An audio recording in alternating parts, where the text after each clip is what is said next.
my energy. That voice is telling me to take a step and not back down. Nevermore, I can't take this anymore. I'll make my choice for good or evil.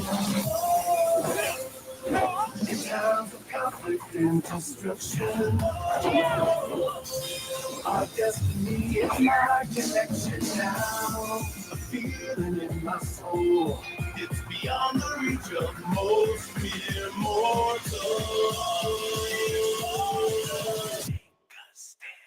So remember, no surrender, my defining moment.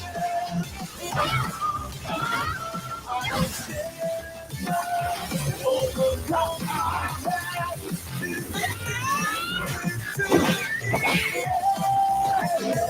Every day forever, no surrender, no never.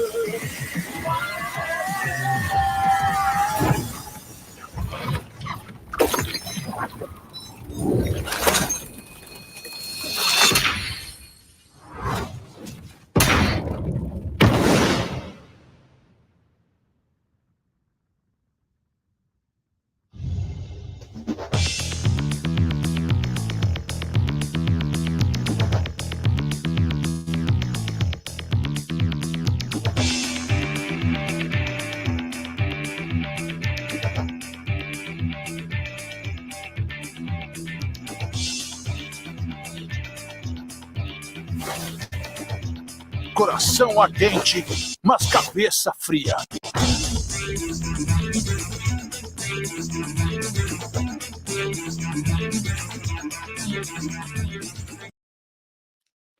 All right, guys. So that was the opening cinematics for Tekken 8. Of course, as you saw with Season 1, you will get Eddie Gordo as a playable character as the first pack going out. Why do they always give the black guy the weirdest haircut / locks look I've ever seen? But Joe, any thoughts on the opening schematic, sir? So this is probably the first time we've had an attract mode in I don't know how long. Also, the opening is very reminiscent of Tekken 5. Yeah, that is a big talk about in a lot of the communities is why is everybody getting a Killmonger side dreads all of a sudden? It seems to be like the only hairstyle. And the odd thing is they show his concept art where he has like dreads and like another ponytail of dreads on top of it, which looks so much better. You and Tafari said the same thing. You and Tafari both said the same thing. The Killmonger swoop strikes again. I am not black, clearly, but even I understand that I can only choose the traditional Caesar or come over hairstyle so many times in a video game before it starts becoming annoying. Like literally right now, it seems like if you are a black video game character, you get the Killmonger look. Only the Killmonger. Like Miles Morales went from his standard faded buns to the Killmonger swoop in Spider-Man 2. Yeah. I don't know. I mean, don't get me wrong. I'm going to play Tekken 8 when it comes out, but of all the hairstyles you can give Eddie Gordo, I made a different choice for the games coming out next Friday. We'll look at that trailer in a moment. Oh, yeah, because I did see that. But that was the only thing because, again, with Tekken 8 coming out next week, they also revealed another character that will also be playable come the 26th.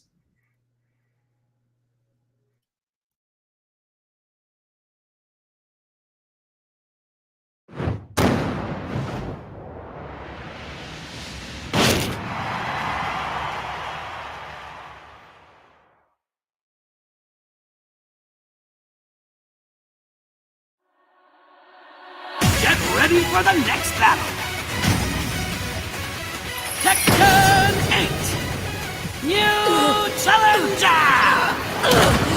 Possessing his power, I will hold it in. Safina! Your fate is already decided.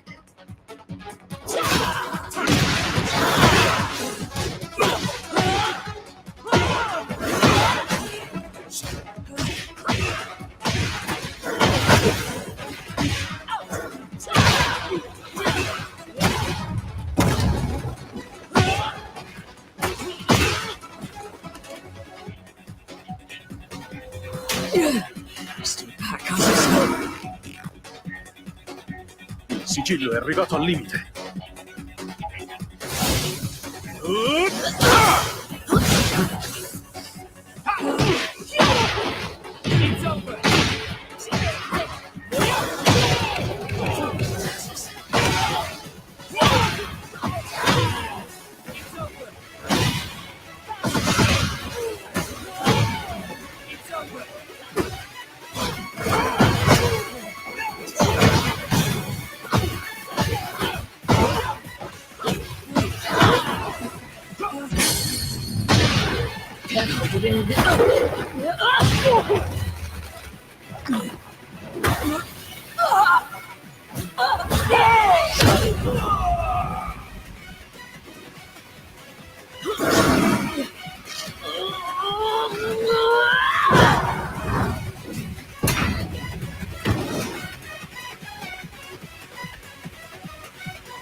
And as you can see, guys, that was the Zafina reveal for that one.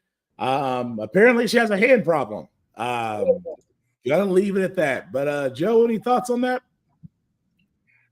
She is holding back the power of the giant mega chicken from that one episode, from that one thing of Tekken. It was a chicken, I tell you, a giant chicken. Azazel's power, which is interesting. But it looks like Tekken 8 is going to be great, guys. Come January 26th. You can still pre-order it. But again, move right along, guys, to cover Like a Dragon, because I have not played Infinite Wealth.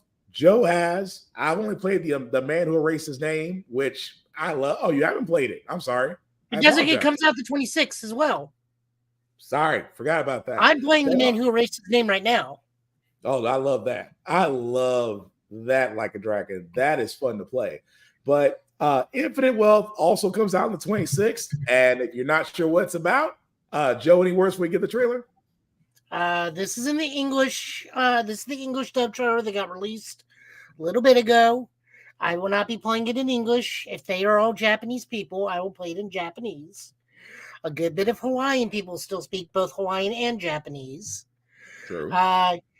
Also, this may also have what is that game with the people with the island and the building of the houses in Tom Nook? Animal Farm? Yes. This has Animal Crossing elements into it now. Because Yakuza 8 is but just a Dragon Quest game if you don't understand it. Or Like a Dragon is just Dragon Quest. With jobs, so many job variants. So many mini games. It is the only way you can play Virtual Fighter 5 now easier. Oh, wow. Virtual Fighter 5. Anyway, here's the trailer for Like a Dragon Infinite Wealth.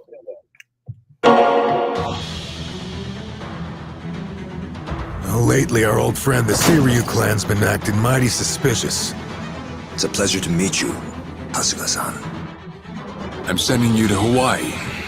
There's someone there who wants to meet you. It's your mother, Akane-san. What the hell's going on? Freeze. Kiryu-san? High time you met the head of the Barracudas. Name's Dwight. Barracudas are after me. Akane-san. They're after her too, you know. You seen this? This is someone else. Anjo. You trying to tell me there are Yakuza in Hawaii? The head of Kazuma Kiryu. What better trophy than the head of a dragon? I really, really need your help, like right now. I'd take a bullet for a butt any day. Take cover! You can always turn a new leaf, but you can't turn back the clock. All you get is the precious time you're given. You ready for this, Kasuga? Let's do this.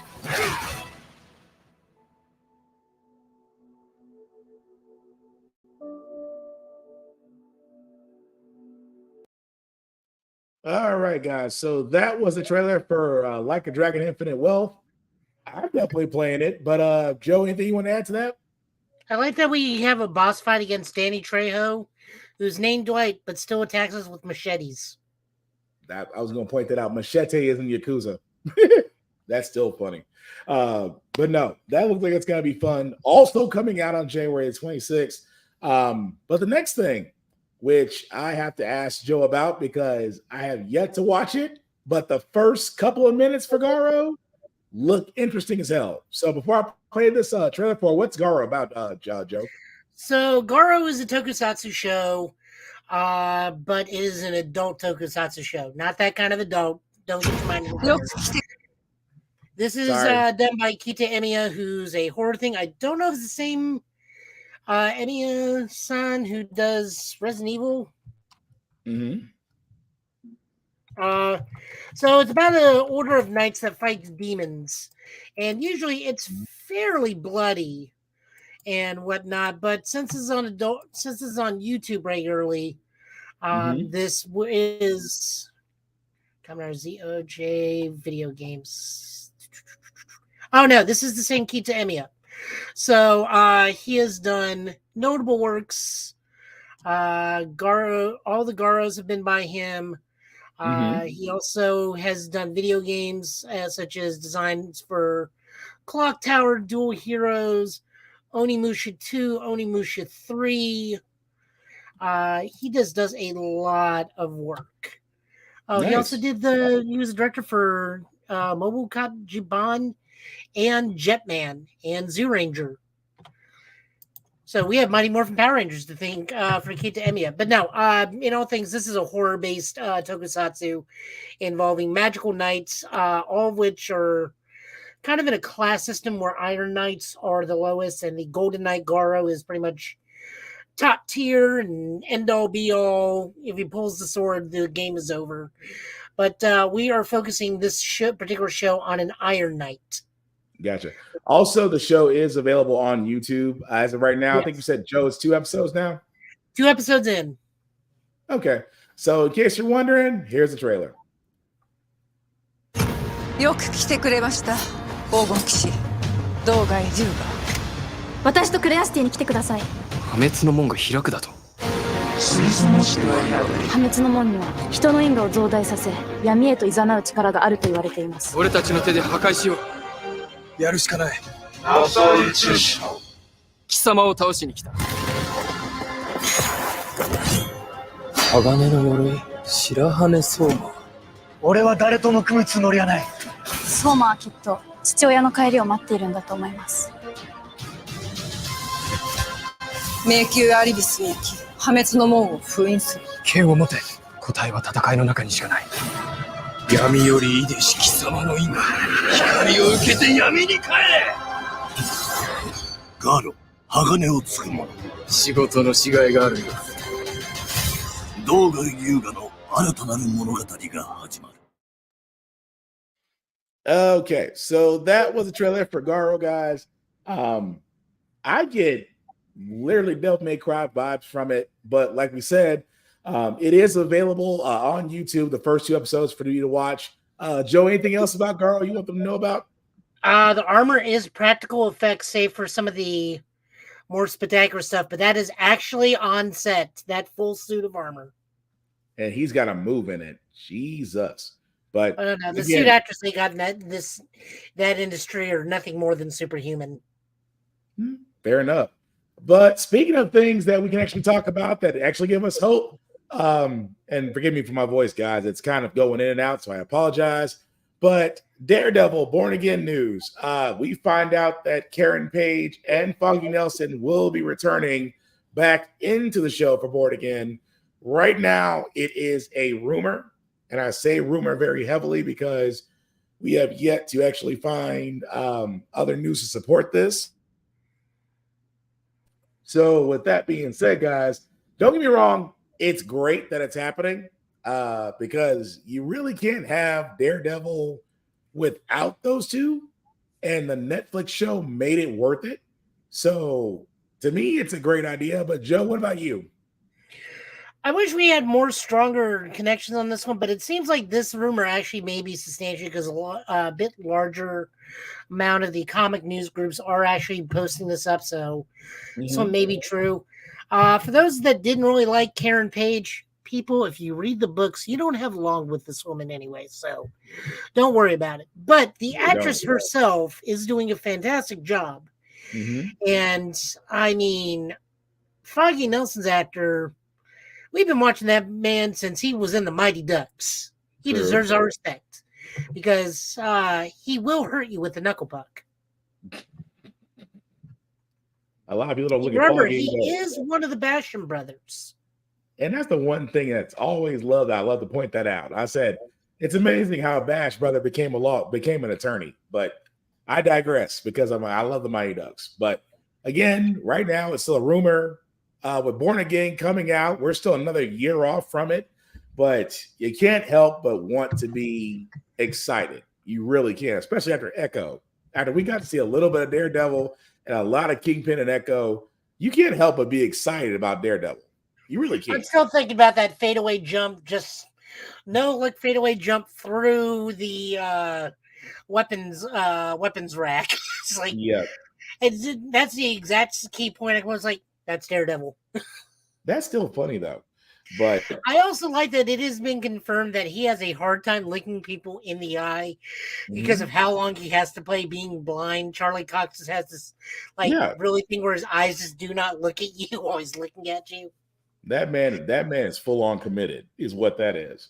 But again, with Daredevil Born Again, it's still good news right now. Like I said before, still a rumor. Yeah, we figure it's going to be confirmed eventually, but with that being said, we're looking forward to it. Move right along, guys. Xbox did have a developer presentation. If you were a fan of Avowed, if you were a fan of Oxide, Avowed, Meta, they look all great. But the one thing that I was interested in was how Indiana Jones, the Indiana Jones game is looking, concerning the fact it's being made by Machine Games. It's also being led by the producer of Fallout. And I'm going to be honest, for all those that haven't seen the trailer, I'm going to play this first, and I want your opinions of it. Here's Indiana Jones and the Great Circle. Let me tell you what you are missing, Dr. Jones. While you were playing your pointless game, I was playing you. You're wondering if maybe you should have built yourself a life of meaning instead of ending up here, dead and forgotten in the sands of Africa.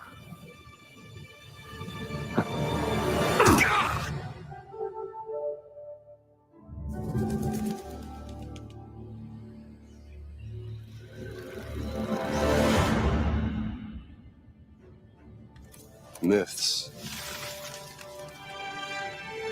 history, just different ways to interpret the past.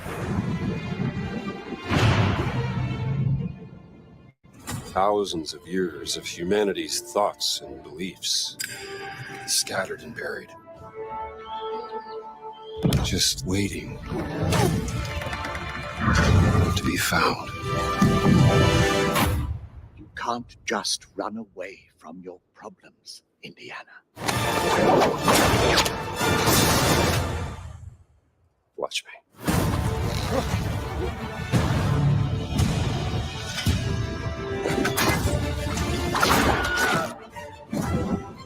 Throughout history, mankind has built sites of great spiritual significance. If you were to draw a line through these ancient sites around the globe, you get a perfectly aligned circle.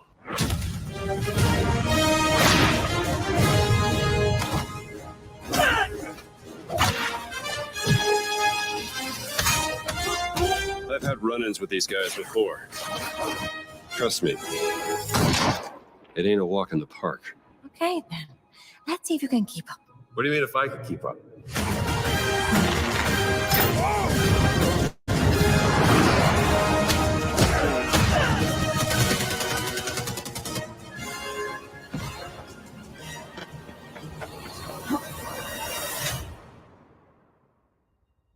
patron of the fallen angels, protector of the Chukulimani, the Great Circle.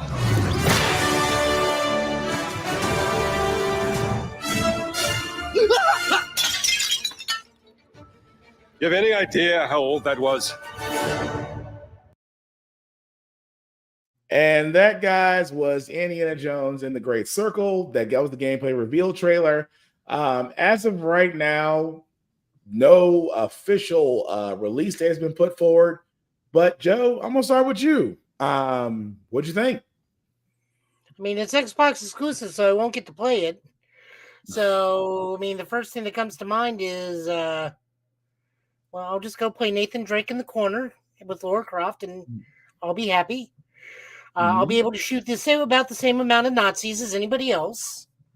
I just won't have a whip or Harrison Ford. But just from a visual standpoint, do you think it adds up to what we think an Indiana Jones game should be? I mean, sure. It's what most people want is young Indiana. I mean, no offense to the last couple movies, but we're not really here for old Indiana Jones. We want young Indiana Jones. We want old Kei Kwan. We don't want the kid going, Dr. Jones, Dr. Jones. That's the whole thing. I'm Japanese. I get to do this, even though he's Chinese. No one can punish me on this. I'm there for it. It's absolutely brilliant. I love the fact that they're doing this. FPS Uncharted with the twist. It has potential. Yep. That man is correct. I'm gonna be honest. I'm just gonna go ahead and chime in on my side. I love it. If this is what I expected this to be, Uncharted with a whip, I'm okay with that. Uncharted was Indiana Jones before we had it. I can live with that. But the fact that they really are using the whip, they're focusing a lot more on puzzles, because let's be honest, that's most of Indiana Jones movies with solving puzzles. As far as the gameplay and the combat, it looks exactly how it should play. I'm digging it. I think that Machine Games may actually get this right. I'm wondering if it zooms out on third person on big dynamic moments, because we did see some third person moments too. Oh, and the developer, they did mention that it does go from third person to first. So it does switch from third to first person whenever on big sequences, I should say. Okay, so yeah, right. that's what I kind of figured. No, like I said, this is great. I'm with Harrison Ford doing the voice work. Yeah. Hands down, seems like it's gonna be a lot of fun. Yeah, I'm just looking forward to it. I'm getting two things I've always wanted. I'm getting Black Myth Wukong. I'm definitely playing that game, and an Indiana Jones game that I'm looking forward to. Looking forward to it as well. But from the PS5 side, guys, we also did get a trailer for the next part of the Final Fantasy VII Remake series, Final Fantasy VII Rebirth. And yes, if you're wondering, we're still wondering about that question. Here's the trailer.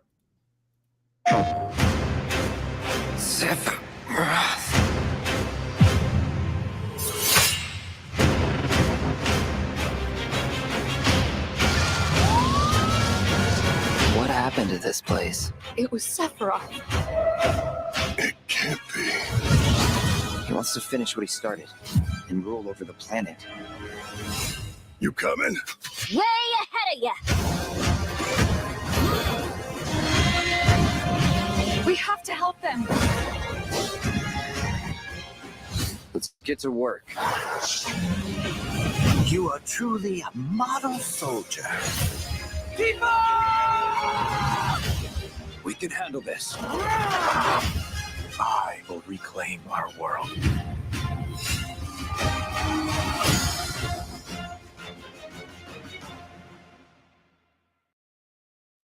And as you can see, guys, that was the trailer for Rebirth.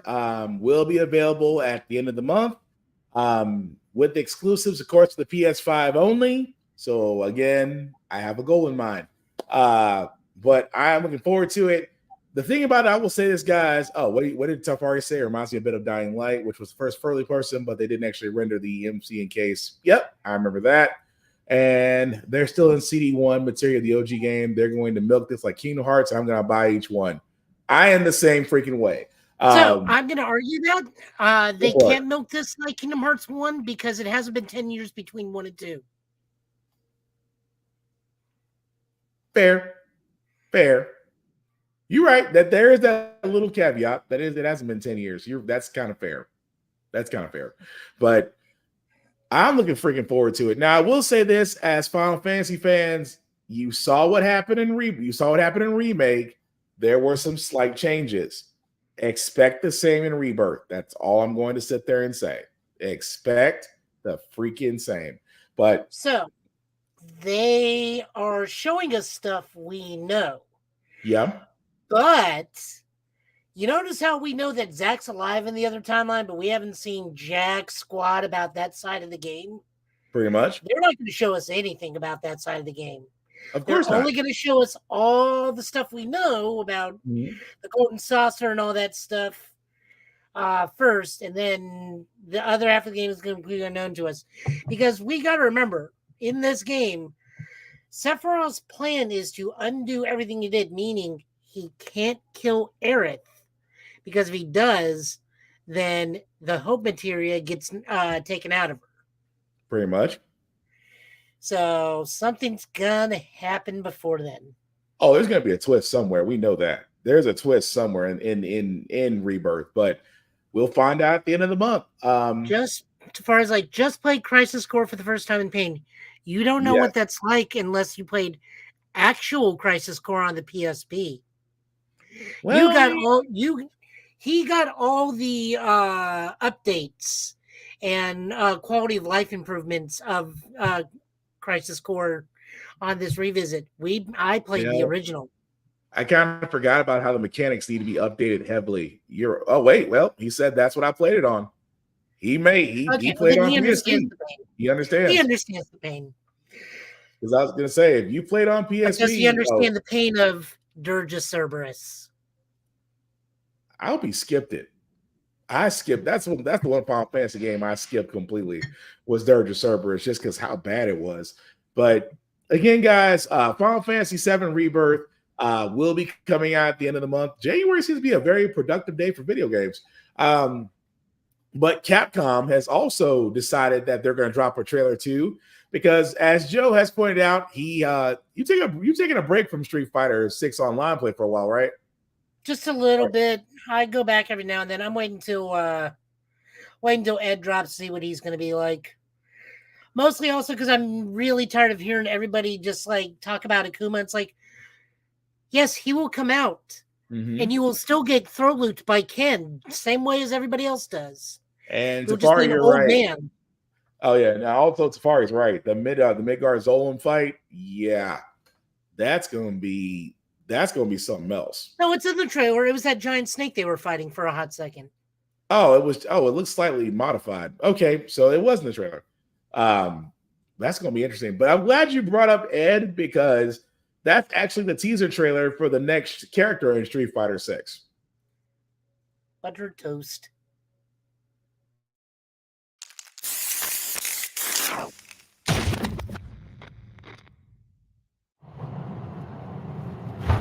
The next stop is Beat Square Station.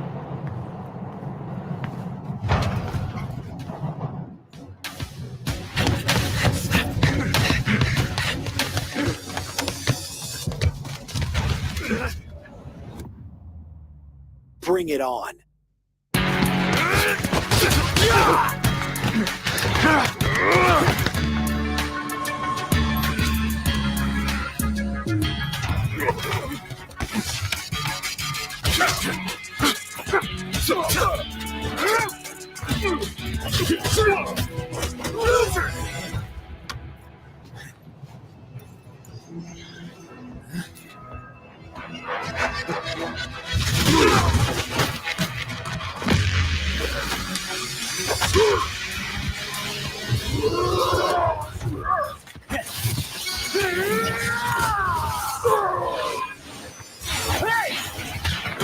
We're not finished! I'm not gonna be anyone's pawn. hear me? Show up again and I'll punch a hole through you. And guys, that was the trailer for Ed. As you can see, guys, he will be available in February for Street Fighter 6. Joe, your first look at him, what do you think? He is probably going to come out at Capcom Cup. Visual thoughts, I kind of agree with the FGC community. Kind of reminds me of Dante from DMC. I'm okay with that too. If this trailer teases anything from his move list, he is going to have a dash in punch, dash in and a dash out. We may have probably seen his level 1 or possibly his level 2. He's got his grasper, which hopefully will have an easier time of triggering. Because that was the one part about Ed I couldn't figure out, is how to get that yank back mechanic on him. Because I think he was part of one of the V-trigger abilities. I could be wrong on that. I only dabbled in Ed, but not for very long. But this one, I'll give him a shot because Street Fighter 6 is always fun, regardless of what so many people like to say. You guys, it's like skill issue. I mean, I've no one to talk. I at least just don't complain. I just learn. It's like I lose, I learn. Yeah. I don't cry about it. But what's Safari say? The rage that came through when you realized you could just ran past the snake. Yeah. Yeah. We all learned somehow. The other interesting thing about that trailer that I noticed is that those are not Maggear grunts. Those guys have Shadowloo's insignias on their boxes. Right. So someone wants him badly because he is supposed to be a vessel for Bison, but his Bison soul was destroyed in 5. So what has he got that they want? Ed is here to help you forget about Suicide Squad. You know, Tafari, Tafari brings that up about Suicide Squad, and that's kind of what I'm going into next. Because for all those that don't know, there was a alpha test or a beta test, they call it, for Suicide Squad Kill the Justice League. Now, again, the NDA has ended, which means that those that have actually played the beta can now give their opinions. So I'm just going to read a few. Because there's kind of a lot. This guy says, realize they aren't going for superhero verisimilitude. Is that a word? Instead of making it a looter shooter, third-person shooter with DC Comics flavor, Traverso really worked for me, and I felt rewarded for figuring out their systems. Found myself playing a lot just because it was fun on the sticks. Another person said, better than expected, was very well polished. Only think I ran into one bug in several hours. Co-op worked well and didn't feel tackled on. Gear is really the only concern I had. All seemed kind of the same. Only had access to low-level stuff. Another individual played the story, remembered none. Played the gameplay, remember it being bad. Movement was clunky, and the shooting wasn't very enjoyable either. And I'll read one more. The characters are great. The gameplay is fun in the short time I played, but questions remain over how long it can hold people's attention and if the game will be able to avoid the same slip-ups that other live service games have had. That being said, with Kill the Justice League, because they are moving full steam ahead on this, because of the opinions of those that have played the beta, does it kind of make you want to play it? Or do you still feel like, no, I can leave it? So I looked at some of the gameplay trailer, and the first thing that came to my mind is this will make a great Hulk Ultimate Destruction game. Damn. It's just a big, giant city, and you were just running around. It was with King Shark. And I'm like, can we just slot Hulk in instead? And I run around the city with car boxing gloves rather than play any of these characters and just run around fighting like the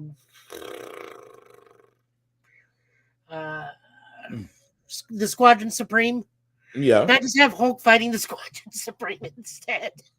The thing about, and I hate to say this because I like Rocksteady, and I think Kill the Justice League, I may be indifferent. I still want to give it a shot. I still want to see if it's worth playing, just because, first off, we don't really get a lot of Suicide Squad games. I think, correct me if I'm wrong, this is the first attempt at a Suicide Squad game, isn't it? If I remember right. The standalone, maybe? Yeah, I think it's as far as a standalone Suicide Squad. I want to say this is the only one in existence. But if anybody knows differently, in the comments, please tell me, because again, we want to be right. But because I believe it's the first one, that makes me want to try it. I mean, Rocksteady is usually pretty good about video games. And I know we've covered this. We've covered this in the past about Kill the Justice League. We covered the news about them going live service, then taking it away, then giving everybody guns, which we didn't understand concerning the fact of Boomerang and King Shark. I can understand Harley Quinn. I can understand Deadshot. But King Shark with a weapon just doesn't seem right, considering the fact that he is a weapon. And Captain Boomerang, literally in the name, has weapons. So, but I still want to give it a shot. What do you say, Tafari? The Warner Brother touch is so toxic. The Rocksteady heads knew the reputation is ranked and just started a whole new company. Yeah, pretty much. But I don't know. I still want to give it a shot. Do I think have they learned their lesson? Maybe. Is it worth the $60? Is it worth the $60 to try it out? Probably not. That might be a GameFly situation. I'm not going to lie to you. But what are you going to say, Joe? My biggest worry is that this is not going to do well. Okay. And as a result, they are going to use this game, and the way to push sales through is like, do you want to have Kevin Conroy's last vocal performance? This is the only way you're going to get it, because remember, this is the last thing he voiced as Batman before passing away. That's true. That was his last. And I don't want them to sully his name by putting out a mediocre game and then pointing to us like, if you want Kevin Conroy, this is the only way to do it. I would hope that they don't, but you might. I mean, you're probably right. They might try to use that man's last performance as a cash grab. I hope they don't, but it's kind of leaning to because it's Warner Brothers. They just might. Yeah, are they above it? Absolutely not. Like what they did with George Sears in the Flash movie. That is very true. But I still want to give it a shot. Not the nearly $70 level. I can't see myself spending $70 on a game that I'm probably going to be angry about. I'd rather GameFly it or just wait till it becomes in another form. But that's just me. But speaking of other games, though, this other game reminds me of Turok so much that I think that we'll never get another Turok game, although I really think we should, considering with today's graphics and whatnot. But this next trailer that we have called Sun and Bone, again, I want you guys' opinions on it. I really do. But before I do that, Tafar, would you say, I hope I'm wrong, but to say you want to continue the Archiverse in a video game where you get to kill the heroes ain't a good selling point. I mean, you're right. If you got those that play as villains, I see your point on that. But, you do got some people out there that would want a whole Joker game. So there's that too. But I don't know. Like I said, I'm on the fence about it. I can't see myself spending full price on Kill the Justice League. I was at first, but like I said before, rather wait for a GameFly or another situation for that to come up. But you're right. Not a good selling point if you're playing as the bad guys. But there's a niche for everybody. But before I play this trailer, Joe, anything else you want to add to it? Nope. I'd rather have a Hulk game on this system. But yes, Sun and Bone. Again, this looks like Turok. It plays like Turok, but just under a different name. Check it out.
Now, guys, that was the trailer for Sun and Bone.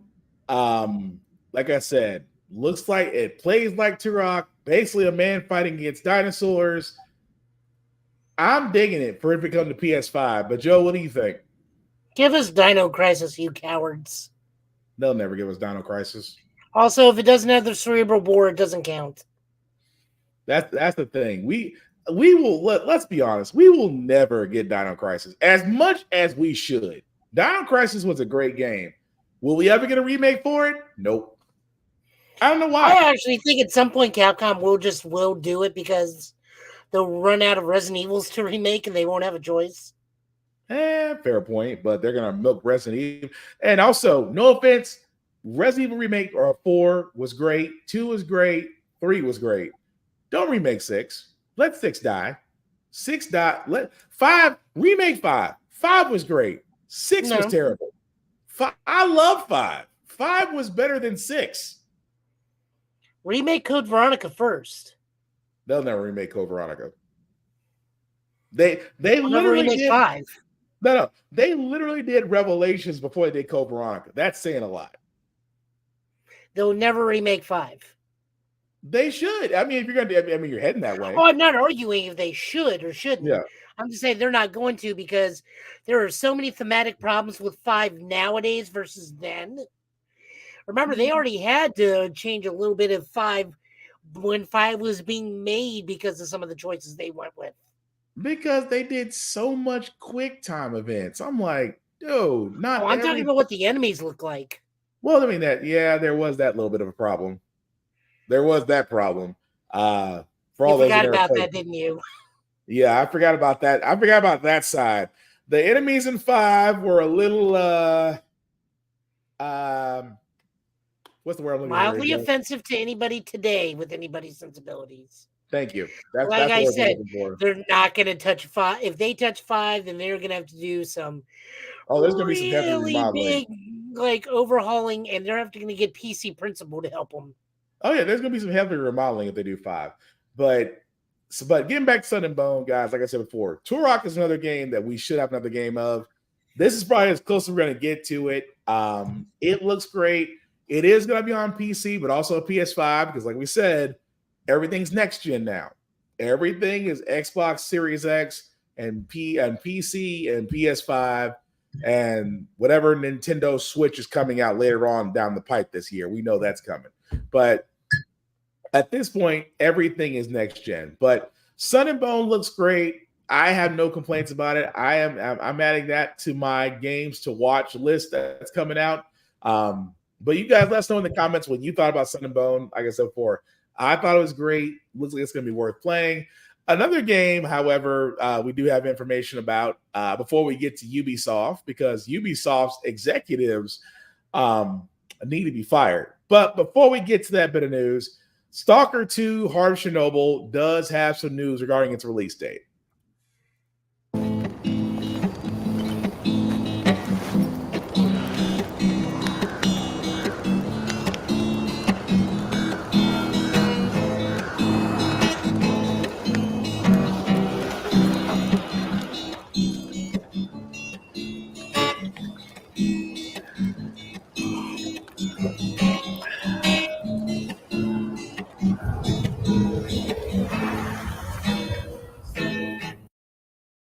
And that right there, folks, is music to my ears. September 5th, 2024.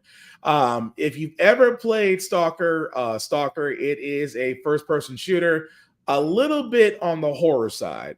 This is also the Clive Barker Stalker, one of the original PC shooter games. Loved it to death. I cannot wait for 2 because 2 is supposed to be basically a more amped up version of Stalker. If you play games like Metro, you're gonna love Stalker, because Metro again is one of my favorite series to play. Stalker's right up there with it, but that comes out September 5th, 2024. So little while to wait, because I know we just started 2024, and that's not gonna be out till later in the year, but still I can wait. But Joe, anything about Stalker 2? Have you ever played Stalker 2? Stalker 2? Never? No. Is that the one with vampires? No. No, that's Fear. That's Fear.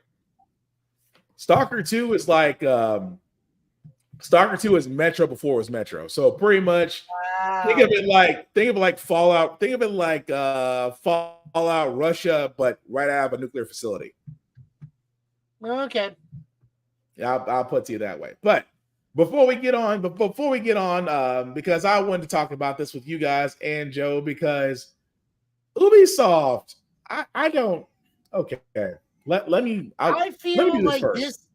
I feel like that. Before we jump into this, I will preface this entire conversation of, I don't feel like this is a company statement, and we shouldn't hold the company accountable for this. I feel like this is one executive saying things he doesn't understand and just going for it, or running at the mouth and not realizing something. I'm not trying to say anything, but I feel like Ubisoft is catching a lot of flack for something one idiot said, and I don't feel like that needs to be the case. And for all those that don't know what Joe is talking about, an Ubisoft executive literally said this, quote unquote, one of the things we saw is that the gamers are used to a little bit like DVD having and owning their games. That's where the consumer shift needs to happen, because he's pretty much saying to basically get comfortable with not owning your own games. Now, I agree with Joe to a certain extent that yes, it was an executive that said this. It does not reflect on the company. The problem is, when I try to look this up, I don't see Ubisoft coming out there and saying, it's just him. It's not how we all feel. That's the one problem I have with this. If you're a company whose lifeblood depends on the fact that you need gamers to buy your games, you have one executive out there that turns around and says gamers need to get comfortable with not owning your own games. Now, me and Joe have talked about this before, that physical media is under attack. It really is. Best Buy has stopped selling CDs and DVDs and things of that nature. Walmart has it. Walmart's actually picked up. But there is a underlying push for everything to go digital. Now, the problem is with digital, we saw this with PlayStation, where a lot of people that had bought certain things on the PlayStation Network, like Discovery episodes, for example, just not too long ago, they were told that the episodes and things that they purchased, they don't have ownership to and could lose it. Now, of course, after a big outcry and a big outburst, Sony turned around and said, no, we're not doing it. It's not happening. You're good. You're good to keep your stuff. But if you're like me and you're like Joe, where we like physical copies of everything, that is a kind of a warning shot that the industry is trying to shift to digital. And the thing about it is, when you shift to digital, a lot of things come up. Like, number one, if that's the case, the price of your game should not increase if you're going straight to digital, because a lot of it is distribution, a lot of it is manufacturing, and a lot of it's retail. So if you're going straight to digital, you're cutting out a big third of your process. So why your game, if that's the case, your game should still not be $60, $70. I kind of argue against that. I understand what you're saying, and that makes absolute sense. But we also got to keep in mind that production costs are growing and amassing more and more with how difficult new console things are, new technologies to make games. We got to pay the actors. We got to pay the programmers. Costs are rising above the board across the board. So, like, a AAA is going to be more and more expensive each and every time. Like, what you're saying is absolutely true. That eliminates a good chunk of the market, but that market's value for production is always growing higher and higher, to where even losing that physical side, it doesn't eliminate that cost entirely, I feel like, because of how PS5 games take forever to make now. And I mean, let's look at Final Fantasy Rebirth. That thing is so big, it's now going to take up 2 HD DVDs, right? HD Blu-rays. HD Blu-rays. So, HD Blu-rays. So just imagine what the production level cost of a game of that level is. But at the same time, you can't price gouge your demographics into now cutting back on what games they go for. But real quick, Tafari, movie out at my Best Buy now houses extra computer parts. I pre-ordered the deluxe of Final Fantasy VII Rebirth, and that's my last Best Buy purchase. Yeah. So, actually, guys, if you really pay attention, look at your Best Buys. They have a lot of their physical media on like hardcore sale to get it out of there. So you can probably find some pretty decent stuff at a really decent price at the moment. So there's that. Also, back to the thing. We got to realize you and I are complaining about $70 games. When we were little, depending on what console and what system and what name, you were still paying $120 for video games sometimes. Yeah. Oh yeah, I'm not arguing that. It's still it was still 60 or 70 at a young age. We both were agreeing with everybody with what each other saying. The grand scheme of things. I'm just looking at it from a production cost. You're looking at an advertising side. But that's but my thing is, you're going to. It's almost to a point to where they think that they have enough digital gamers and not like us. We're physical. Well, they do. That's the thing. That's what they're betting on. Whereas you're kind of eliminating, I'm not going to say the older generation, because some of the new generation likes physical copies too.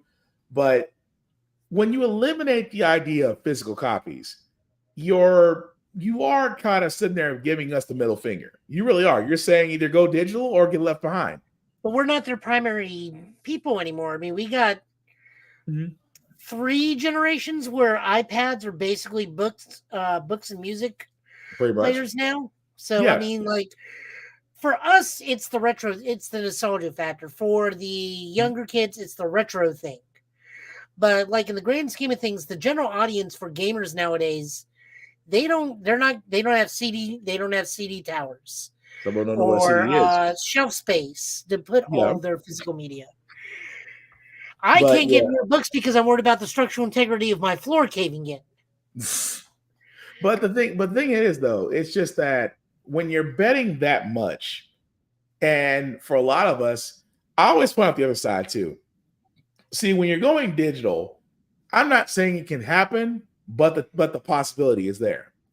Like, for example, take your PlayStation Plus or your Xbox Game Pass. If you have games you downloaded from those 2 systems, and let's just say you miss a subscription payment, you can be automatically locked out because it's looking for that acknowledgement that your subscription is still active. Yeah. Okay. Put that in the same sense for digital purchases. That at that point, like for physical media, we own it. Like no matter what, internet sources or not, we can still play a game because we actually have the physical manifestation of it. Versus digital, my fear is they can always go and say, well, and I say this as a fear. I'm not saying this as an actual thing. I'm saying this as a fear that the live service games that we love to hate may somewhere along the lines become the consoles of the future. And that's my fear. Yeah. But on the flip side of this, and we're just going to look at it from 2 different perspectives on this thing, but like my also look about it is like, after a while, you don't even realize it's gone unless it's something really, really impactful. Like we watch streaming shows almost every single day. Yeah. And the moment you finish something, unless it's hugely impactful on you, you're not returning to that anytime soon. And that thing's taken off a streaming platform, and you don't even notice. You're on to the next thing. That's a fair point. It's a fair point. Don't get me wrong. It's a fair point. They shuffle it, or they shuffle it around, and you just got to find where it is next if you want to watch it again.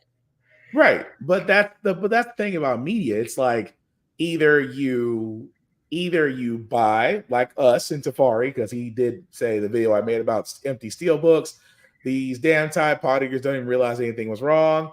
He did talk about the Disney collection. He did kind of have a point. The Disney 100 collection went from $30 to $9. Good Lord, it's a very much get it at the fuck of our store sale. You ain't lying. Look, we've already had people ask us if we were born in the late 1900s. Yeah, we're old. We are old. Don't let limited run games become the only physical distributor. Then we're doomed. That's the part I can understand too. But it's just like I said, it's the whole thing of, again, not to get away from Ubisoft. Ubisoft should have actually let out a comment and said that's one person's opinion. That's not the opinion of the company.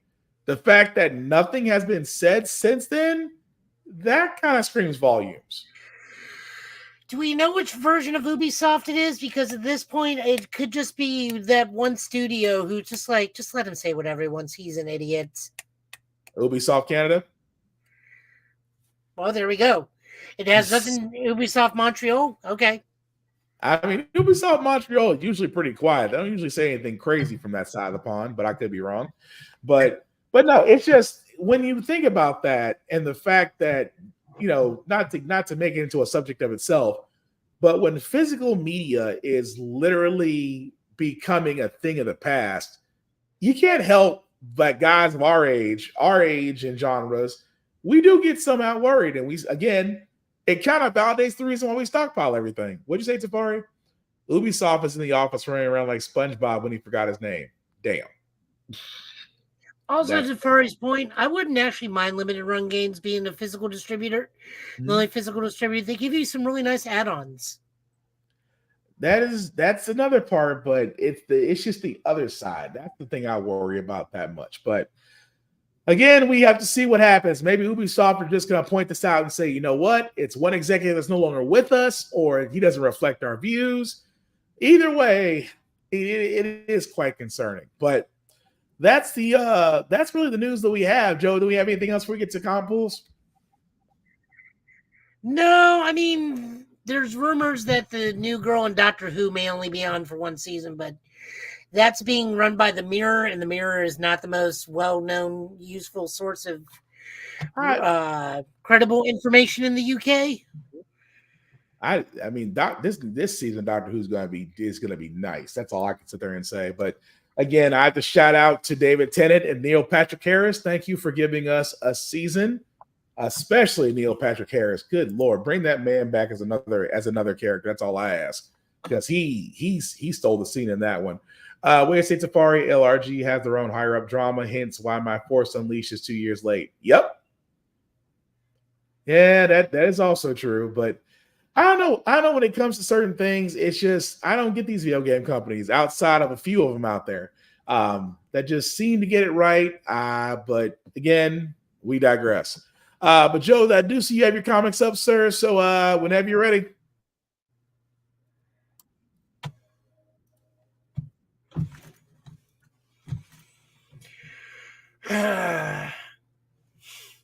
Not the deep breath. All right, so we're on to comics tonight. We're starting off with Nightwing. If you guys don't understand the meme cover, please go look up Smudgelord. He is an adorable little white cat. This is paying homage to Smudgelord with Nightwing and Robin. This is Nightwing's tie-in to Beast World, which is the current DC Universe event where small versions of Beast Boy Starro is infecting people, turn them into beast animals. Once again, Gail Simone, famed writer of Birds of Prey, another thing, has been turned into a bear. Per John Scalzi's Grizzly Bear Grizzly Bear short story, Grizzly Bear Crisis Counselor. Mm-hmm. Please let it also be known if you go to Gail Simone's actual Twitter account, because like famed comic book writer, definitely not a bear. But still, this story makes was that joke even better thing. I will say this about this. I'm sorry. Go ahead. Yes. Go ahead, Joe. Before I get my thoughts on this issue. Okay, so this is written by Tom Taylor and art by Sam Basseri with ink and finishing by Vincent. Can't read, too small. Vincentini Sufantinas. We'll go with that. Colors by Adriano and Lucas. They are pretty much running a infected. Someone's running an infected star human fight ring, and Nightwing and John break it up because John's back in the books again, and they have to get Robin / Damien, who's become a cat, which they both find very hilariously fitting. But as you were saying. Oh no, keep going, because I was like that part was like, of all the things the infection turned him into was Mr. Mittens. Pretty much. Mr. Mittens, the combat kitten. It's still funny, but no, they do actually wind up. It's kind of interesting where you just see Superboy just pull off and say, "We gotta go save Damien," and Superman's like, We do you not see what's going on right now? It's like, hey, it's his brother. All right. He's like, it was almost that, all right, go save another Wayne kid. And the thing about it was, I love how Superman wanted to jump in. It's like, no, because we don't know what's going on in this pit. We don't know how this infection will deal with you, because if you get infected, we don't got a planet.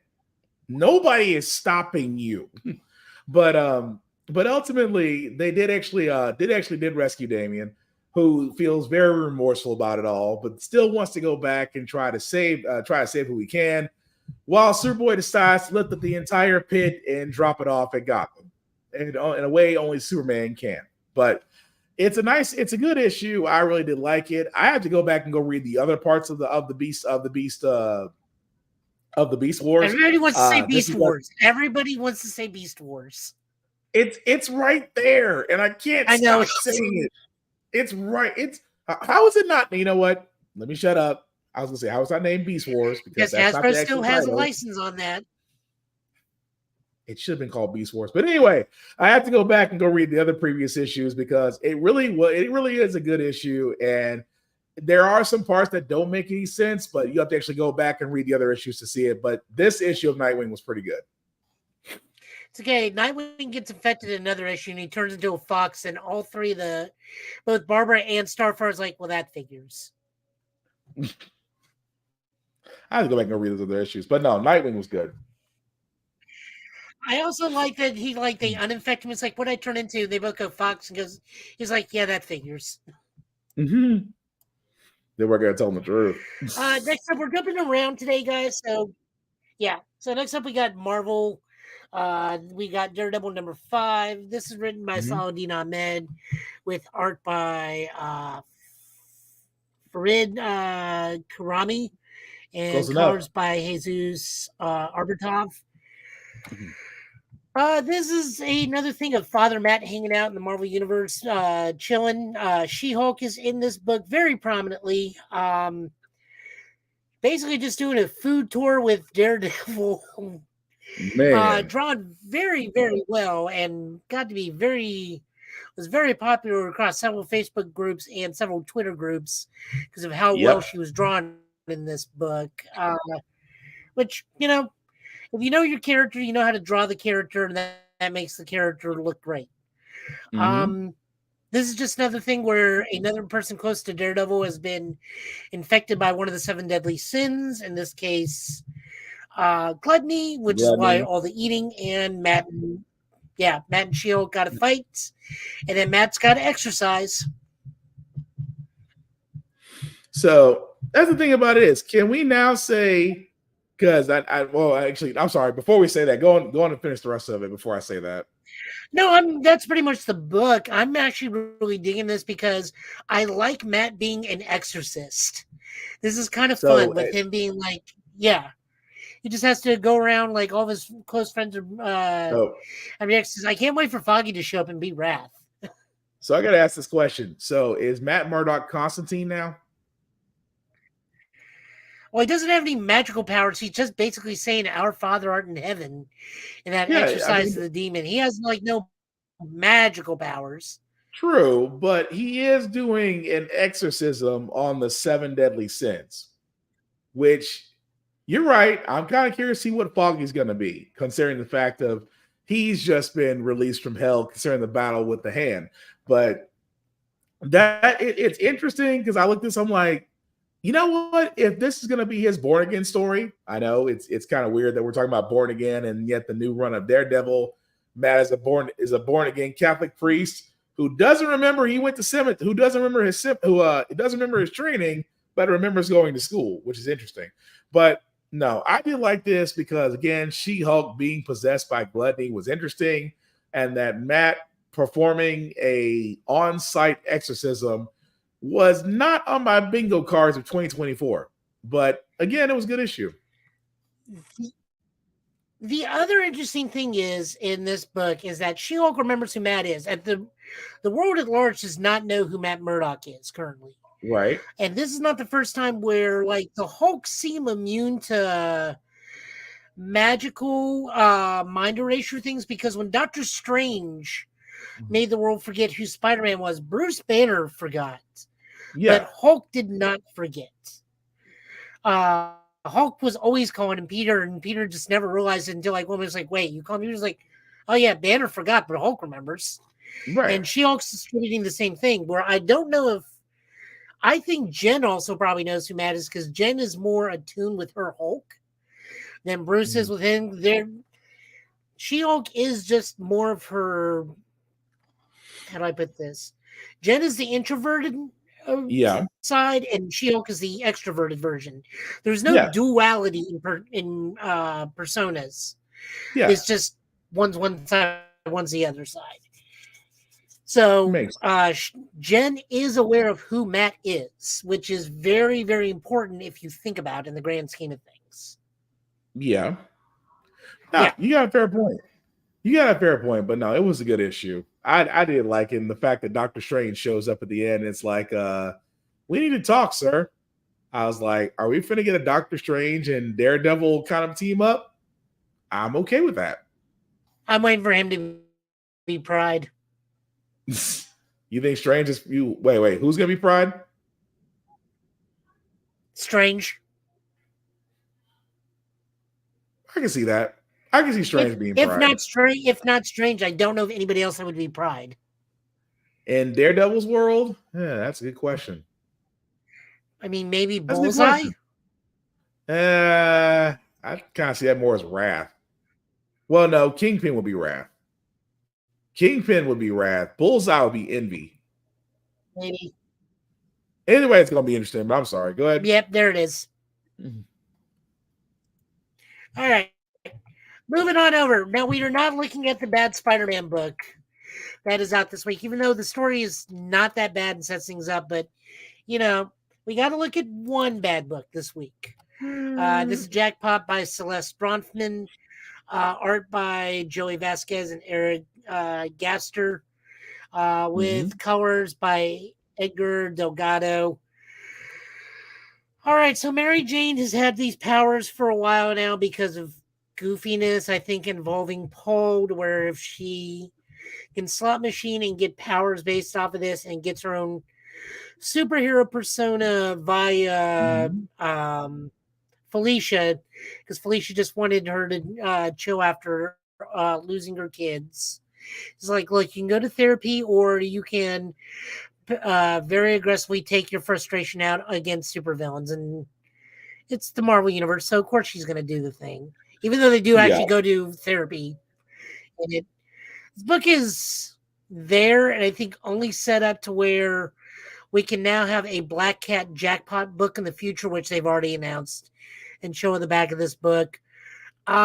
She-Hulk surprisingly also in this issue. She-Hulk actually, Go ahead. she made her rounds quite a bit in the Marvel Universe this week. She was in this book. She was in Daredevil. She was in White Widow. She was in her own book. She's in Gang War. A lot of She-Hulk this week. The book is not entirely god-awful. We've read worse. The art is actually very good. I'm gonna go and say I couldn't finish it. I couldn't. I tried so much. And I tuned out on the story and just looked at the art midway through. Because I cannot take Jackpot seriously. Like, maybe it's because of my own bias toward Mary Jane and how she was written in the Spider-Man series, in the Spider-Man story so far. But it's just like, so she left Peter, found the guy, got kids, loses said kids, then gains powers, and calls herself Jackpot. I can't take it seriously. I'm sorry. It's like... Keep in mind, she is the third Jackpot. Yes, but it's just I couldn't finish it. It was that bad to me. We're on a clock right now, as it is, anyways. Mm-hmm. Look, we're on a clock right now, anyways, for Paul to turn into a supervillain. If all these comic book fan theorists are correct, and Paul's last remnant of that actual due to the start of the series, Paul's just some sort of remnant. It's going to turn into a villain or something. We don't know. I just couldn't finish it. It was that. I mean, to me, it was that bad. I just couldn't finish it. I just can't get past that. It was either this or the Spider-Man book with bad art. So I chose the book with the better art. I can see that. If you're doing it on art, I understand. Art was fine. Art was great. It was everything else that was good and terrible. But you're right about the art. It's just moving on over. We got. I'm sorry. Yeah, it was not great to read. No, it's not great to read. Hopefully, the Jed MacKay Black Cat and Jackpot book will be much better written. But it's Jed MacKay, so I have more trust in him. True. I'm sorry, but go ahead. I'm sorry. Next up, we got Invincible Iron Man number 14. This is written by Jerry Dugan with guest star Andre DeVito, coloring by Brian Valencia, and. So this is two parts. We actually see that Emma and Tony finally consummate their marriage. Nice for them. Mm-hmm. Bravo.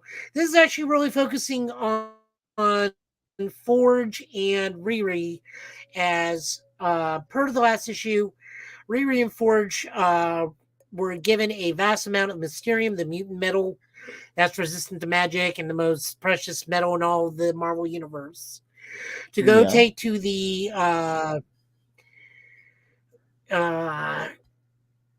Asgardian forging realm where the Forge Dwarves are, and they run into a space dragon of Fing Fang Foom's race, who just tells them point blank, like, I'm not here to fight you, but you got those rings.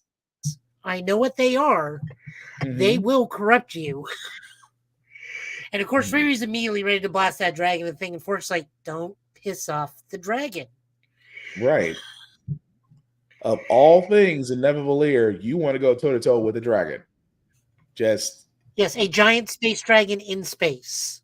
This might want to rethink it. That's all I'm saying. Forge was like, just saying, might want to rethink it. But no, it was interesting. I do just love things like, how often does this happen to you guys? And Forge is like, do you not know what the X-Men do on a daily basis? That was funny. But it was interesting, though. The first part, Tony has the reoccurring dream that Magneto kills him with his own armor.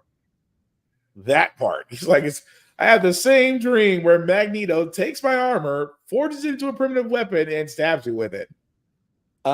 Sir.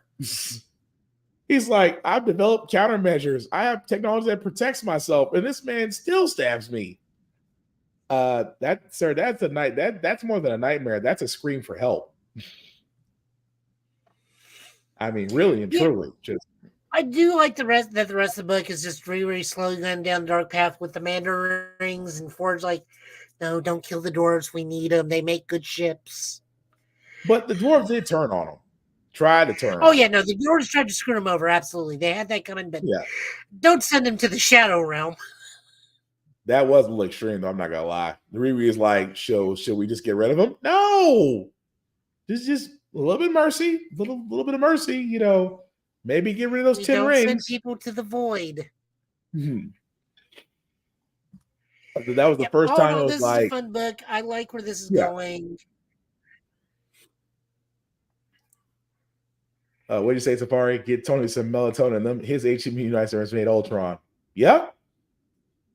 I mean, in the MCU, you're right. It did lead to Ultron, but I mean, when you have the reoccurring nightmare that Magneto kills you, that man lives in your head rent free. That's all I'm saying. Well, I mean, I run around with a suit of metal. I mean, no, Victor probably doesn't have that problem. He's probably like magically guarded from his abilities. Yeah, I was gonna say, I don't think Victor has that. I'm about to say Victor doesn't have that problem, but Tony, that ain't his Freddy Krueger. But overall, it was a great issue. Mm-hmm. Next up, we get X-Men number 30. This is written by Jerry Dugan with art by Phil Noto. Meaning for Joe, it doesn't matter what the story is. It was an automatic buy. More stuff involving Cyclops where he has a psychic night with Jean Grey. We'll just go with that. Pretty much. Yeah, let's leave it at that. I'll be back in a bit. Jean, for me, that's just me. That's just me with Jean going. So I was like, yeah, I'll be back in a bit. So I am the fire. And then Talon and Sync go to get something back from the High Evolutionary that they turned down initially, but now they want to fight Orchis, and the High Evolutionary is like, no, you got to live through our next encounter. That was the payment for little Sync's blood. Like, we're square. Now you're stealing from me. Yeah. One of the X-Men die, but Sync saves them through bizarre means. Good issue. This one kind of feels like filler. I mean, it does lead to the whole fall of the House of X, rise of the powers of X, but kind of like it's like very like fringe connection at the moment. Yeah, but that scene with the High Evolutionary and what he did to said person, and other said person had to resort to drastic measures. Wow. I mean, you guys say the High Evolutionary isn't a threat. It's like, no, he is. Oh, he's a threat. He's a threat with extreme prejudice. I'll leave it at that. I also like that they actually made a barter treaty with the elephant animal man. Yeah. It's just like, okay, yeah, sure, we'll talk it out. Hey, there are some animals that did go against the High Evolutionary. I was expecting to see I was really expecting to see a raccoon deviant. I'm not gonna lie. I think there was one, but it may have been a ring-tailed lemur. Yeah. Possibly. Nope. Good book. Again, continues the X-Men storyline. Again, this does tie in to follow the House of X, but this is like a very fringe issue that just kind of sets up the story as we go along. The biggest connection is the Cyclops stuff in the front and some of the Starfire stuff where she's like, get me the hell out of here. Oh, yeah. She's ready to bolt. I had never seen someone ready to bolt. She's like, when can I leave? Because they're already suspecting me.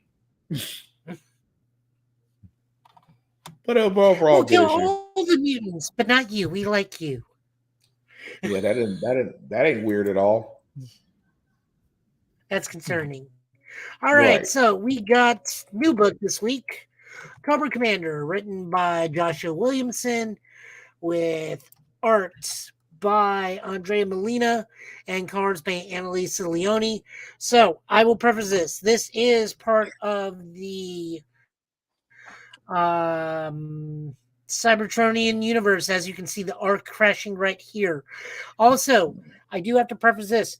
If you've seen the 86, 87 G.I. Joe movie, you will actually have foreknowledge of what happens in this because they lean very heavily on that origin story from Cobra Commander. from the original old G.I. Joe movie. So this is before Cobra Commander sets up Cobra. We see many years ago he was a scientist, guard or maybe a guard of the science cells, where the people of Cobraopolis. Yeah. Or no, Cobra Law. Guys, Cobra Law. we got to do with these things. Cobra Law. Cobra Law are trying to overrun a science cell. And Cobra Commander, who is just a nameless guard at this point, it's like, well, we're scientists. We can repel these guys. Mhm. Everybody throw your spore bombs. And one of the scientists is like, should I throw it now? Goes off. He recovers. We get a cameo from Pythona. I had to look up who is the Emperor was, because I kept thinking it was Serpentor. It's like, he comes later. Serpentor comes later. It's Globulus. Okay, guys. Yeah, Globulus is the name you're looking for. It was Globulus. different. Don't get me wrong. It was different because it took me a while. I'm like, y'all are focusing a lot on the origin story they're trying to tell. But at the very end, I'm like, okay, I get it. I get where you're trying to say at this point. And I'm not going to really spoil that part because it does tie into what they're trying to do. But it makes sense as you get toward the end of the issue, because a lot of it was like, I was trying to praise you. This was done for the advancement of Cobra Law. I wasn't trying to be this guy, but now that you said it, now I gotta be him. So it took a while. It was it started to head toward long storytelling, but I was like, okay, it did make sense at the end. Yes, I read this as a very good book. I will be subscribing probably exclusively to Cobra Commander over Duke. I find that this tale will be a bit more fun, also because I really don't need another rendition of A-Team. I want to see how Cobra gets built. I want to see why he adopts the ruthless coward persona to run an organization, because who he gets his technology and information from is a very interesting source. And honest to God, I would not mind that being in the movies going forward, now that we have G.I. Joe officially crossing over with Transformers in the movies circa Rise of the Beasts. Yeah. I absolutely have no problem saying it's like, oh, this is where he's been the whole time. Yeah, I can see that. Because he's playing the long game on this. I mean, but it would fit in. It would fit in. I mean, well, you are exactly right. It would fit in post Rise of the Beast. So I wouldn't be against that with whatever. Well, once Hasbro actually does, hopefully, I would say hopefully, because the source material is there, but we will see. No, but this was actually really good. I applaud them for rewarding our generation who saw that 86, 87 movie and doing a good job of just reinventing Cobra Commander for this day and age as more a competent leader, but I want to see why he plays the ruthless coward. Right. Makes sense. And then the other top book of the night, because we can't go without saying it, Wonder Woman #5, written by Tom King with art by Dan Semper and colors by Tomed Mori. If you've seen this picture, this explains why this is Joe's favorite book of the night, because all the Wonder Girls are there and Yara Flor's in it. Yeah. Joe likes Yara Flor. This was a fantastic book. Pretty much Wonder Woman gathers all the Wonder Girls and goes like, I don't want you to be a part of this. We're going to do this by tradition. Everybody pick a way. We'll fight. And if I win, you stay out of it. If I lose, you can come with. That part. Donna picks something different. Yara picks arrows. And Cassie picks arms, which leads to arm wrestling. Pretty much. Meanwhile, Sergeant Steel is gathering Wonder Woman villains. But you gotta love how Diana just beats everybody. But the last one was surprising. I'll just leave it at that. The last challenge was surprising how she beat her. Because she thought she had her beat. She's like, you've never trained in this. You underestimated a true Amazon. That was your downfall. So, as I said, we'll go ahead and say what it is because, so Yara challengers the bow and arrow contest. So they keep firing arrows at each other until one of them hits each other. Yeah. Cassie goes with arm wrestling because she is given the strength of Zeus by Zeus. Right. So theoretically, she is as strong as Diana, but Diana's just a wee bit stronger. Diana challenges her to, I guess, Injustice 3 because Connor and Damien are in the game as playable characters. That part was funny. And for her to turn around and say, well, you never played video games, so how would you be able to do this? Because I studied your friends. And because I studied your friends, I also played this game. And decided her thing was I run around with Superman and Batman, and I think it's like Batman plans and has contingencies and whatnot, meaning you're going to try and set up things, whereas Clark will just come in there and punch things. But he holds back. But he holds back. That's what it was. He holds back, even though he could destroy you, but he holds back. And she goes, unlike the two of them, if they ever did decide, this is what you say, if they ever did decide to no longer be held by their limitations, they'd be dangerous. But then again, so am I. And makes her rage quit. That was funny. The whole rage quitting, thinking you beat Diana, was still funny to me. But yes, the Sovereign is basically going around recruiting an army. And of course, all three Wonder Girls are like, yeah, we know we swore we wouldn't get into this, but bump that, you need help. Well, as it says here, F oaths, F the gods, F tournaments. Yeah, they you want us to let you face this alone? F that too. Yeah, so I gotta give it to them. It's like, we're not gonna let you take on the Sovereign and his army by yourself. So I get that. I the whole F the gods, F the oaths. I was like, are we going full on Game of Thrones here? Just straight out Oathbreaker on all three of them. This is why Yara is my favorite. But it's cool though. Even though Diana did beat them all in 3 contests, but hey, who's counting? But no, this does set up for the eventual meetup between the armies. Again, it's probably one of the better Wonder Woman runs so far that I like. And definitely the most gorgeous. Like Daniel Sampere, he is the gold standard for comic book art over in DC right now. Him and Jamal Campbell.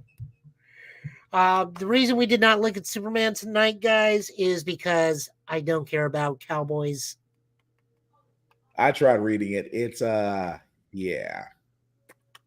It's gorgeous to look at. It's Royal Witten, but I don't care about Western comics.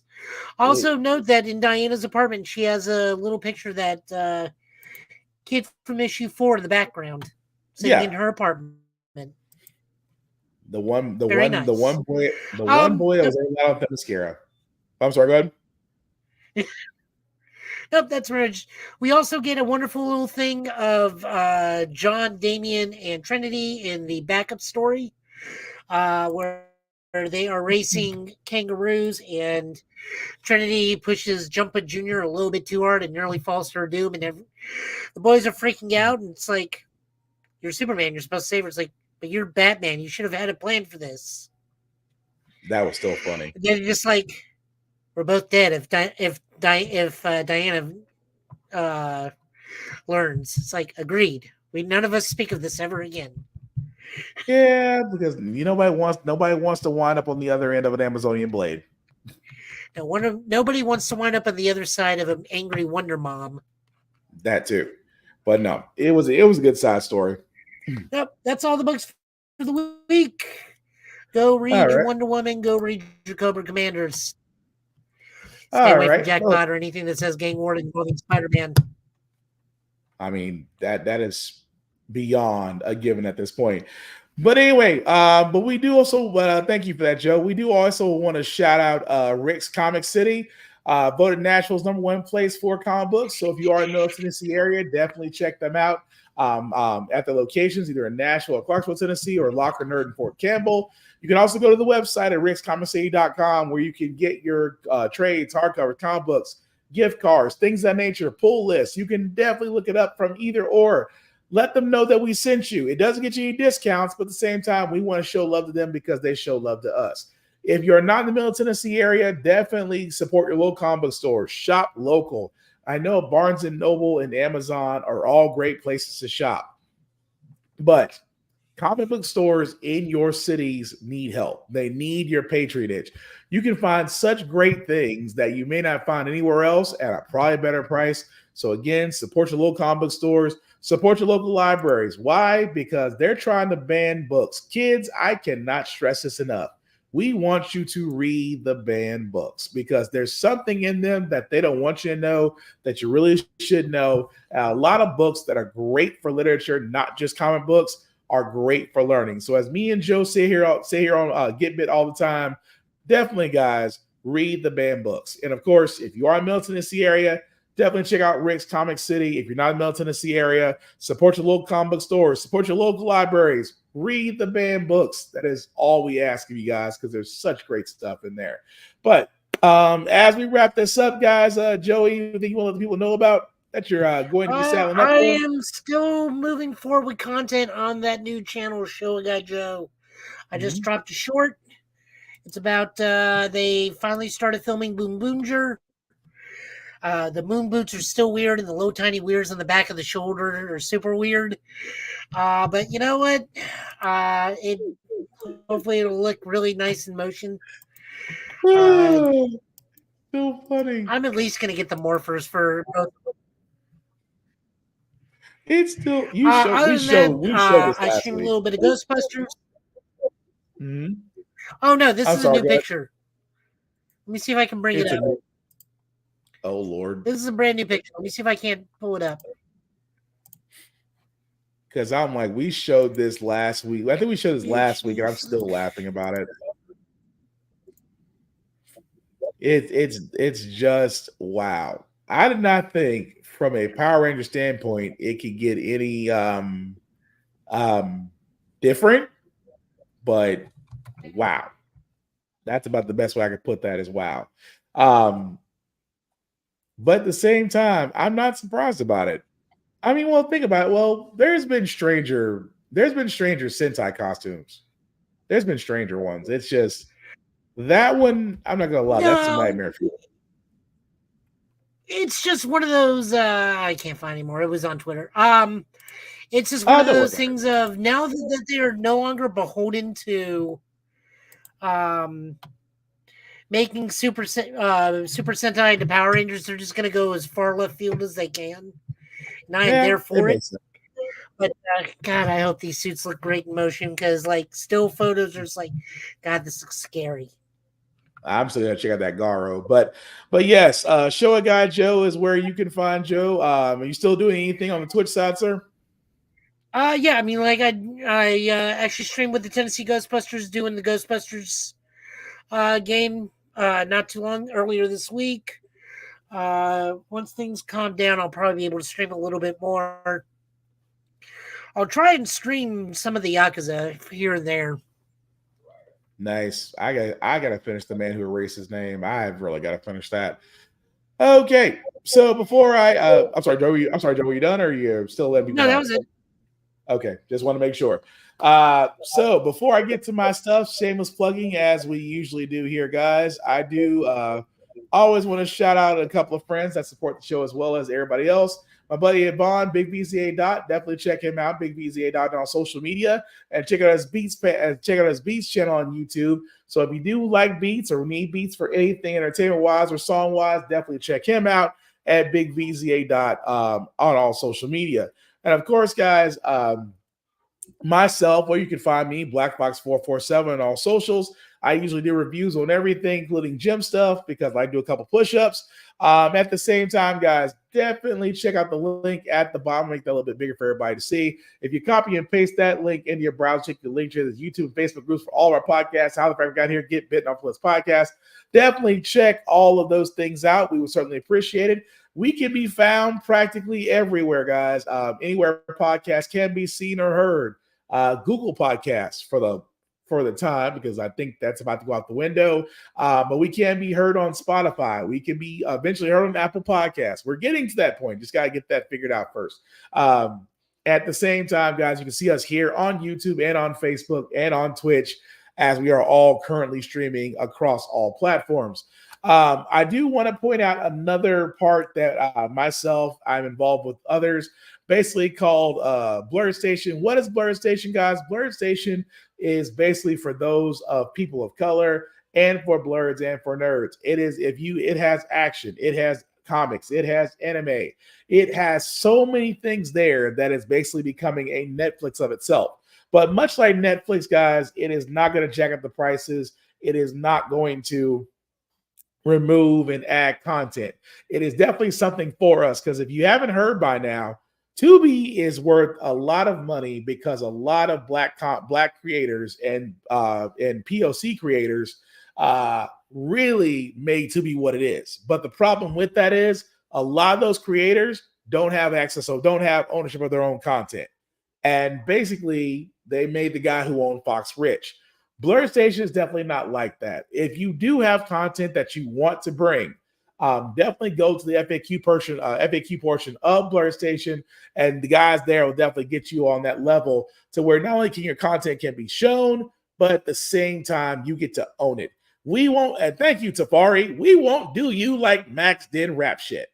If you don't know what I'm talking about, well, don't go on Max looking for rap shit. You're going to be disappointed. But anyway, if you want to join Blur Station, definitely go to the Join Now option that's currently showing there.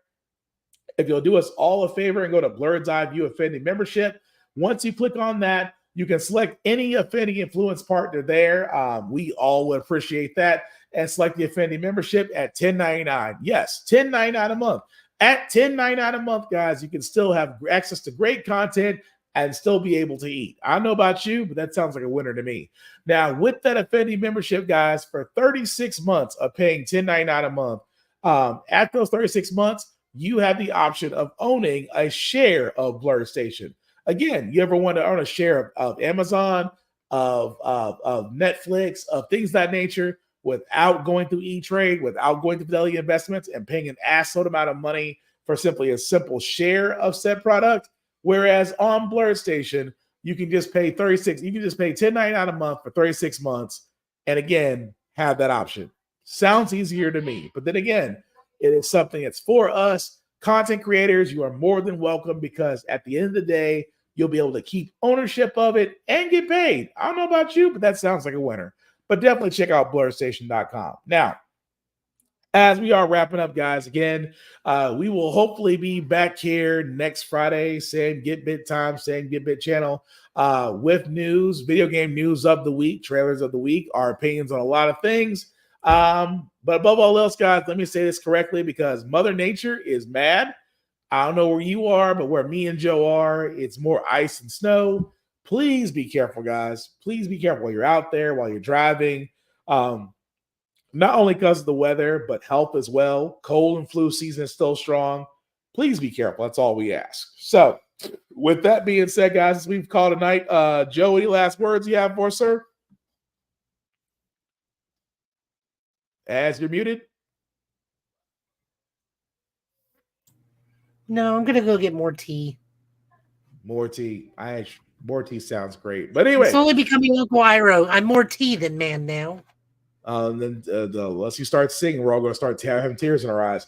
But with that being said, guys, we do thank you all for watching. Playback. You will, but for wholly different reasons. Playback will be next. Playback will be this Saturday, guys. Again, we want your opinions on everything we talked about. Like I said, as we close this, guys, Gitbit is all about fandoms. We love them. We share them. We want to encourage them. Guys, don't be a toxic gatekeeper. Don't simply put down somebody because their fandoms are different than yours or tastes are different than yours. Love them, acknowledge them, share them, talk about them. but don't be a dick about it. That's all we ask. That being said, guys, we are definitely out of here. Take care of yourselves and each other. Hopefully we'll get through all this. We'll see you guys next Friday. Peace.